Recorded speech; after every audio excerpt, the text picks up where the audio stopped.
Welcome to the Tournament Poker Edge podcast, brought to you by TournamentPokerEdge.com, the only podcast dedicated exclusively to poker tournament strategy. Now here's your host, Clayton Fletcher. Hello once again, everybody, and welcome to the Tournament Poker Edge podcast, sponsored by ACR Poker, where we still have about another week and a half of the OSS XL, which is our signature series, our biggest tournament series of the year. $40 million in guaranteed prize pools and a $60,000 leaderboard added by ACR Poker. My name is Clayton Fletcher, and I am in gorgeous, scenic, safe New York City, where I am counting the days until the WSOP begins. I'm getting excited, guys. I'll be doing some commentary for Poker Go with my friends Ali Najad, Jeff Platt, and the gang.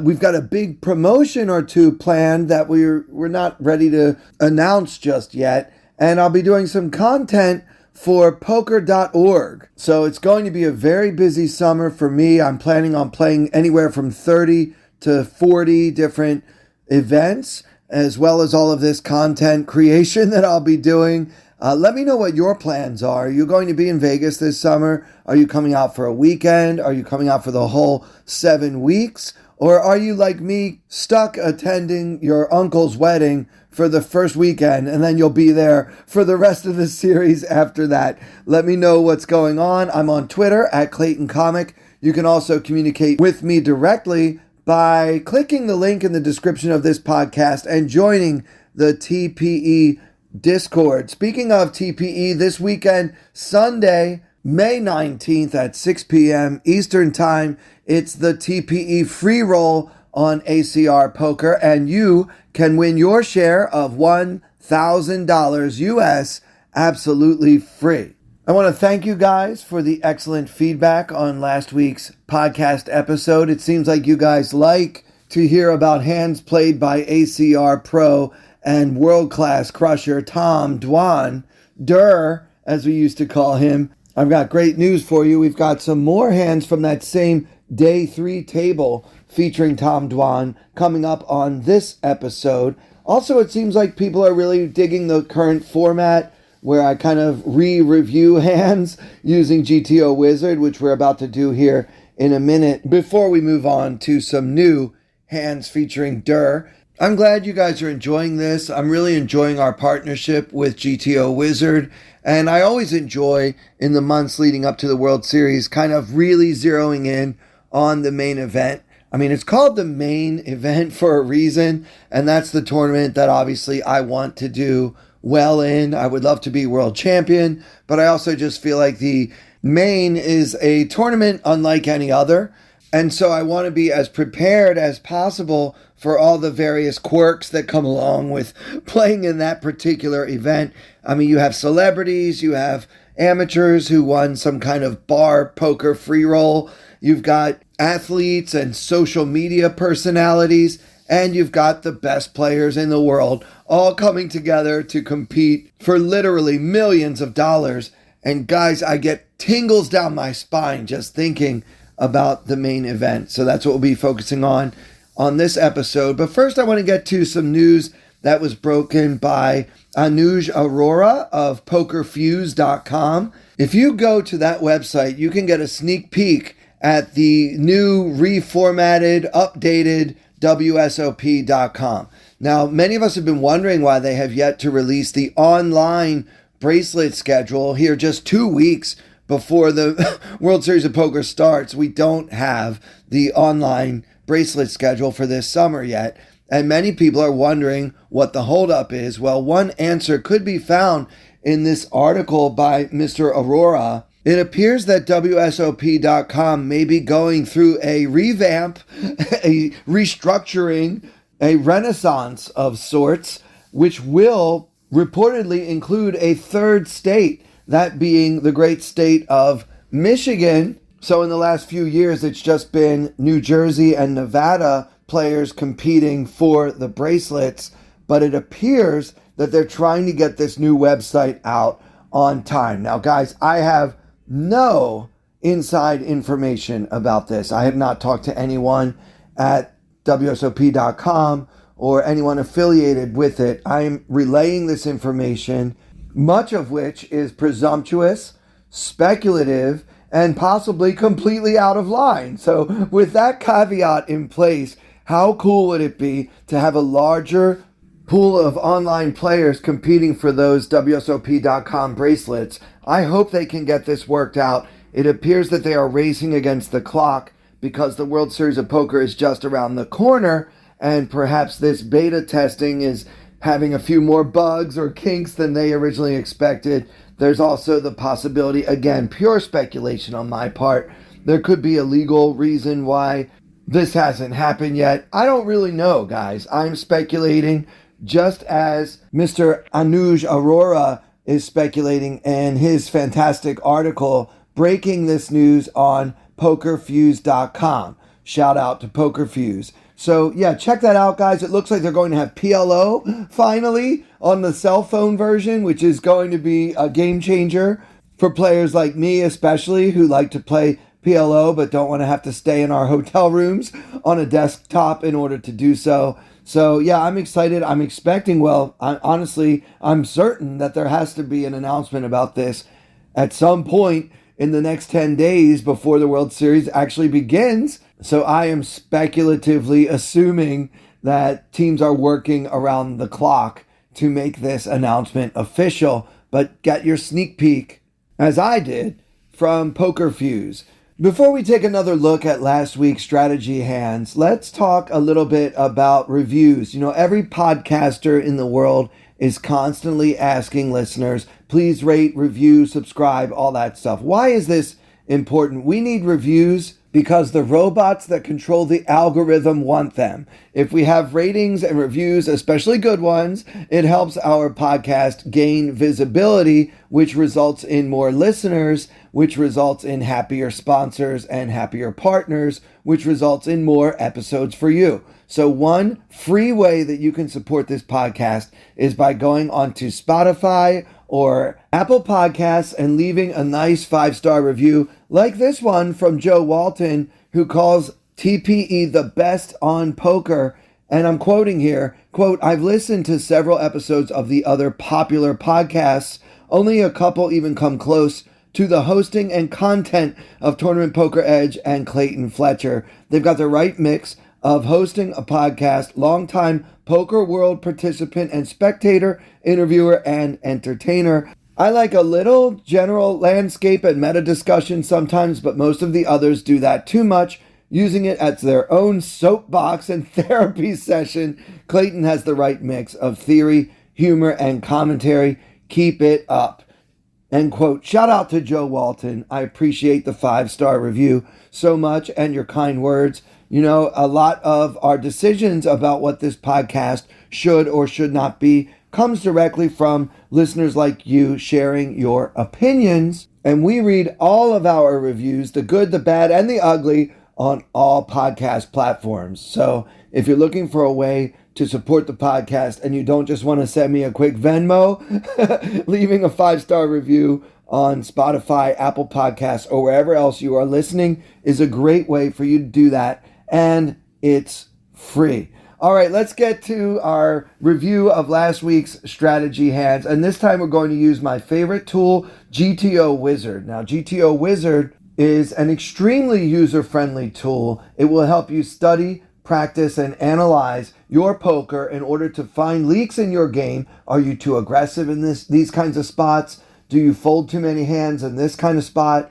And you can look at all the different variables. How many players at the table? Are we in an ICM situation? Is this a cash game? You can do all of that. It's completely customizable. And using the power of artificial intelligence, a robot who is way better at poker than any of us will ever be, the wizard, will help you find and fix leaks in your game. I like the drills. You can just practice blind versus blind, or short stack, push, fold, or just facing a check raise in different situations. You can really zero in on the parts of your game that need work. And right now, guys, we have a link for you. I call it an affiliate link, but it's gtowizard.com/p/TPE. And that's also in the description of this podcast, or what we used to call the show notes. You can click that link and get 24 hours unlimited access to all of the features of GTO Wizard. And then after the 24 hours is up, if you decide you want to buy, which I'm sure you will, you can save 10% because you registered using gtowizard.com/p/TPE. All right, so last week we talked about a hand that was played on day 3 of the main event, not close to the bubble, where a player that I like to call VDS opened with King Queen offsuit to 5,500 at the 1K 2,500 level, and he had about 300,000 in his stack. Adam Friedman called from the hijack with pocket fives and muttered, "This is embarrassing," which is not a GTO thing to say, by the way. And then on the button, Emil Tuominen from Finland squeezes to 22,000 off of a stack of only 107,000, and everyone folded. Tuominen had the worst hand, King 10 suited. Now let's look at the solver solution for this pre-flop hand. Solver loves VDS's decision to open King Queen from middle position, and also has no problem 100% call with pocket fives from Adam Friedman. But the real question was, what about this button squeeze with King 10 suited? And the solver actually loves this play, makes it about 80% of the time, and only calls about 20% of the time. Interesting to note, perhaps because we're on the button, but we're never folding in Tuominen's shoes, which I found interesting because King 10 it looks a little better than it is. It's just what we used to call a trap hand. Maybe because we're suited, maybe because we're on the button, maybe because we have 43 big blinds and need to make something happen eventually. But yeah, the solver never folds and actually loves this play of 3-betting, making it 80% of the time. There's nothing else to discuss as both of the other players folded and Tuominen took it down with this 3-bet. But I thought it was eye-opening how seldom we want to be overcalling with the King 10 suited. All right, one more hand from last week. Friedman in second position made it 5,500 with the Ace King offsuit. And then in third position, Durrr Dwan just called with pocket queens, which I found incredible because he's so aggressive normally that now he has a premium hand and he chose to simply flat there. In the next seat, the aforementioned Finn Tuominen made the call with ace of diamonds, tray of diamonds, and about 60 big blinds. The action folded to Clément Richet from France, and he had the 8 of spades, 6 of spades. And I remember complimenting him on his decision to fold a suited and somewhat connected hand from the small blind, given the fact that it's pretty clear this is about to be a pretty big pot. So Richet made the discipline lay down, and then our big blind, Martin Villaya de Soleiro, or VDS as I like to call him, made the call with Queen Jack offsuit. So our friends at GTO Wizard have informed me that the time when the solver will be able to figure out a 4 or 5 player multi-way flop is coming. That time is coming, and coming relatively soon, but not now. So let's talk about the pre-flop play here. Obviously, Friedman should be 100% open raising with ace-king from second position. But what about Durrr just calling with pocket queens? I was very surprised to learn that the solver actually plays it exactly this way 38% of the time. Obviously, we're never folding queens, so the rest is a raise. But yeah, Durrr can call with a premium pair 38% of the time. Very surprising. Tuominen, remember, he had the ace tray of diamonds. He should mostly fold this one, actually. When you're facing an early position raise and an early position call, ace tray suited is 64% fold and 36% call. I was surprised that we never won a 3-bet with that hand because I thought there might be a small amount of 3-bet in the strategy as a bluff, but no, not the case. It's either mostly fold or sometimes call. never raise. And then Richer played great, folding despite the decent odds. We need to be folding the 8-6 suited from the small blind in this spot 100% of the time. And VDS with Queen Jack in the big blind after all this action is actually supposed to fold about 27% of the time and squeeze 22% of the time. The rest of the time he calls, which is what he did pre-flop. So there's a lot to unpack there with all of that. I was very surprised that we're calling that often in Tom Dwan's shoes with the queens, but I'm also very surprised that we're supposed to be squeezing that often with Queen Jack offsuit from the big blind more than 1/5 of the time. Facing that much action, we're actually supposed to put in almost a pot-sized raise and try to take it down and not even see a flop with Queen Jack. I'm sure it has something to do with the blockers, blocking pocket queens, pocket jacks, ace queen, ace jack, and all of that. But still, I was very surprised, and that's a great reason to have GTO Wizard installed on your computer. It is so user-friendly, guys. I highly recommend it. Click the link in the podcast description and start using GTO Wizard today. All right, let's take a look at some new hands from day 3. The same table after the break. The blinds are now 1,500 and 3,000 with a 3,000 big blind ante. There are about 2,700-ish players remaining, 1,500 paid.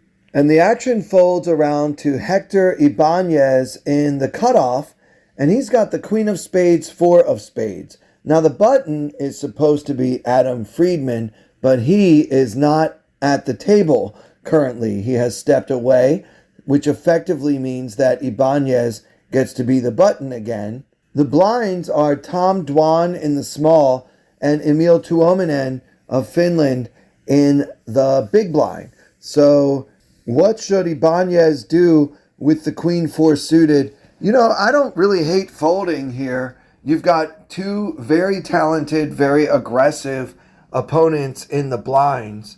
You've got Queen 4, which I'm sure is a fold if we're not suited, but the fact that we are makes it a little more tempting to get involved. But with these two very aggressive players in the blinds, I don't really want to get 3-bet and have to call a small 3-bet in position with my suited queen and then flop a queen or some kind of backdoor combo draw and just have to lose more chips against somebody like Tom Dwan.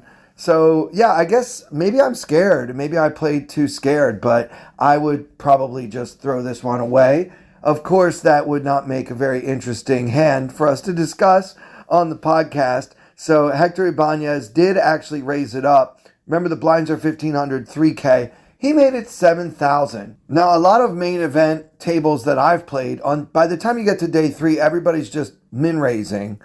And so this is kind of notable that he's going a little bigger than that, possibly just trying to discourage action from these two very tough opponents in the blinds. So he makes it 7,000, and Durrr calls from the small blind. I will reveal his hand later, and Tuominen folds. So we're going to play a heads-up pot in position versus one of the all-time greats, Tom Durrr Dwan. And so now with 20,000 in the middle, and I should have mentioned this before, but Ibanez starts the hand with 140,000, so roughly 47 big blinds, an M of right around 20. Durrr has 500K at this point. And so the flop comes Queen of Clubs, 8 of Hearts, 6 of Spades. Queen 8-6, Rainbow, Hero holding the Queen of Spades, 4 of Spades, and Durrr checks.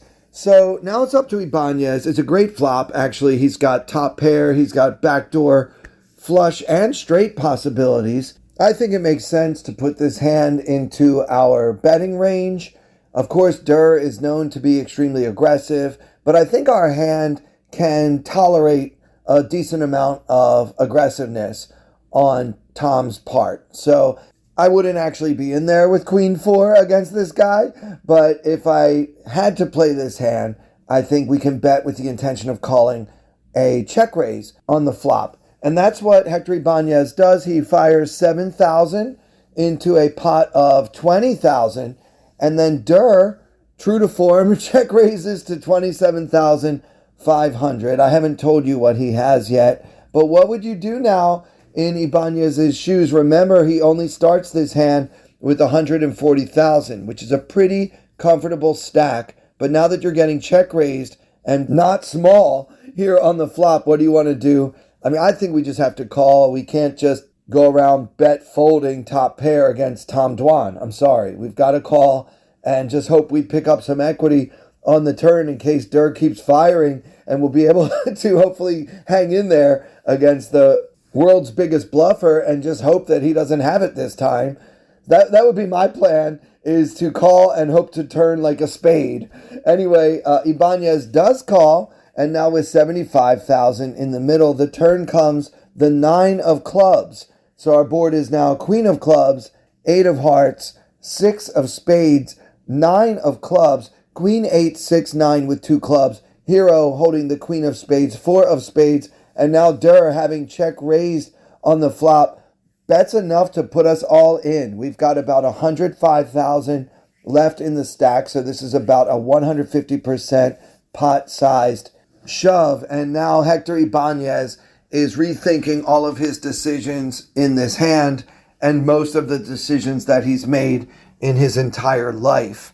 I mean, this is your whole tournament. This is your main event. You're about 1,200 spots away from the money, so not particularly close. Although we might get there by the end of the day, you somehow find yourself facing an all-in over bet from one of the best to ever play the game. This, in short, sucks. And I don't know. I guess I would probably fold and wish that 9 of clubs had been the 9 of spades so that I possibly could have found the call. I don't know. I mean, 9 of clubs, a pretty scary card. 5-7 got there. The Jack 10 got there. 9-8 got there, or maybe nothing got there, but Durrr was already there. This is the problem facing a tough world-class opponent when you start with a hand like Queen 4 suited. I think we should have just folded pre-flop, and now that I'm in this spot, I'm just going to throw it away. I know I'm getting bluffed a good amount of the time, but I can't call this. It's too big of a bet. It's my whole tournament life. I would throw it away. Ibanez does throw it away. And I can now reveal that Durrr held the King of clubs, 10 of spades. So he flopped nothing really at first glance, but there are a lot of cards that can improve Tom's hand on 4th Street. Obviously, one of them is that 9 of clubs. Durrr having the King of clubs in his hand helps a lot, but also he blocks the nuts, Jack 10. He's got 2 gut shots. And you just have to feel for Hector Ibanez being overmatched like this. Maybe just don't get involved in the first place when there's a world-class player on your left who has 500,000. Just a really nice hand by Durrr, in my opinion. Just, realizing that there are so many cards that he can either improve to the best hand with or just have good bluffing opportunities like a 9 or a jack or maybe even any club at all, because he's got the important King of clubs in his hand. So yeah, really like it. Interesting choice, though, to call pre-flop from the small blind. Many of us years ago kind of adopted I never call from the small blind type of strategy. Like it's either 3-bet or fold from the small blind. But here we see Durrr just kind of using his skill advantage, keeping the pot relatively small, maybe noticing that Ibanez only started with 140,000, not wanting to play a huge pre-flop hand and being able to exploit his post-flop skill edge more effectively. So, yeah, that was a good one. We've got another Durrr hand. This time we're going to play the hand from the seat of the master. Tom Durrr Dwan, under the gun at 1,500, 3,000, raises to 7,500 off of a stack that is now 525,000. He's got pocket fives. 5 of diamonds, 5 of hearts. So right away, this is interesting. He's betting big, not a min raise under the gun. He's going for 2.5 big blinds, and he's only got pocket fives, which I think the solver has us folding quite a bit. Anyway, the action folds to the hijack. Colin Phoenix, who 3-bets to 21,000 off of a stack of only 142,000, and now the action folds back to Durrr What should we do with pocket fives? I mean, we've raised pretty big under the gun, and now the hijack, not the button and not the blinds, the hijack is the guy who 3-bet. I think fives are doing pretty poorly here. I mean, I think mostly he's going to have ace king or a pair above fives when he makes this play. So assuming that we are behind, what sort of price are we getting to, I guess, set mine with pocket fives here against this player who's relatively short stacked now that he's put in 21,000 of his 142,000. If we call, we're going to pretty much have an SPR of around 2.5, which really isn't so great when you're set mining. You want to have a lot more chips behind to get paid for those times when you flop a 5. But what kind of expressed pot odds are we getting right now? Well, it costs 13,500 more to see the flop, and the pot is already 36,000. So, I mean, I guess we're getting a halfway decent price, about 2.6 to 1. So I don't blame Durrr for calling. I guess that Phoenix, if he really wants us to be able to fold a small pair, he needs to raise a little bit bigger. But we didn't reveal his hand just yet, so let's try to figure out what he's got together. The pot is now 50,000 after Durrr calls, and Phoenix has only 121K behind. So like I said, about 2.5 SPR. And the flop comes 9 of diamonds, 8 of diamonds, 4 of spades. 9, 8, 4 with 2 diamonds. Durrr with the 5 of diamonds, 5 of hearts. So hero checks, and now Phoenix, who had 3-bet pre-flop, checks behind. The turn comes the deuce of clubs, and the action's on Tom Dwan, who checks once again. And this time, Phoenix decides to bet. He comes out with 25K, half the pot, and Durrr goes into the tank. He's got pocket fives, the player 3-bet pre-flop, and then checked on the flop. Well, if I were in Phoenix's shoes and I had a hand like ace-king, possibly ace-queen, although I'm not sure, I would have 3-bet Tom Dwan's under-the-gun raise from the hijack with ace-queen off this stack. I'm not sure. Maybe you can. I'll have to check that with GTO Wizard later. But yeah, I mean, if I had ace-king, I don't know if I want to bet this 9-8-4 flop because I'm going to be denied my equity so often by this very talented, aggressive player. In other words, if we bet 1/3 or 1/4 pot here and Durrr check raises, we pretty much have to always fold ace-king, even though we know it's good a lot. I mean, we've seen how aggressive this player is and how hard it is to hang on with marginal hands. Just ask Hector Ibanez. So the deuce hits the turn, and now Durrr checks again, and now this guy comes out with a half pot size bet. So what hands would check back on the flop and now bet half the pot on the brick turn? I don't know. Durrr must have smelled something. He made a fold that I'm not sure I could make. I mean, honestly, the way this hand has gone, it feels like it could be ace-king a lot, and therefore fives are good. But Tom does lay it down, and I can now reveal that Colin Phoenix actually held pocket fours, which is a pretty ambitious 3-bet pre-flop, especially off of this stack of only 140K, and especially when you consider that the original open came from under the gun. So yeah, what a play. Not sure I like it, Colin Phoenix, but it certainly feels better when you flop that 4. He had pocket fours, and the board came 9-8-4, so he decided to slow play, which I'm also not sure I like. I think that just doing a normal continuation bet with bottom set is probably better. Let Durrr check raise you with like ace-10 of diamonds, or far worse than that, as we've seen. Let's try to build this pot so that we can get all in with our set. Perhaps checking back and then betting half the pot on the turn is a line that Durrr has only ever seen people make when they have a big hand. Maybe he sussed something out in real time. To me, this is just a great player making a great play. He's been super aggressive all day long, and now he has a hand that I would probably have gotten into a little bit of trouble with and just doesn't lose another 25,000 on 4th Street. And that'll do it for this episode. Obviously, I'm a Durrr fanboy. Let me know what you think of him. I know there has been some controversy around this player that I'm not talking about. I'm not getting into that. I don't know what happened with all the, gossip and rumors. That's not the kind of podcast we have, as our friend Mr. Walton said on his review of this podcast on iTunes. Now, if you guys haven't yet joined ACR Poker, now's the time. We have our free roll this Sunday. You can play. Just grab the link that's in the description of this podcast episode and sign up for ACR using the promo code TPE, and you can receive a first-time deposit bonus up to $2,000 just by using that code. The promo code, once again, is TPE. And so for everyone here at Tournament Poker Edge, with special thanks, as always, to our very generous sponsor, ACR Poker, I'm Clayton Fletcher. Thank you so much for listening. I wanna hold them like they do in Texas, please. Fold them, let them hit me, raise it, baby, stay with me. Lock in intuition, play the cards with babes to start. And after she's been hooked, I'll play the one that's on her heart.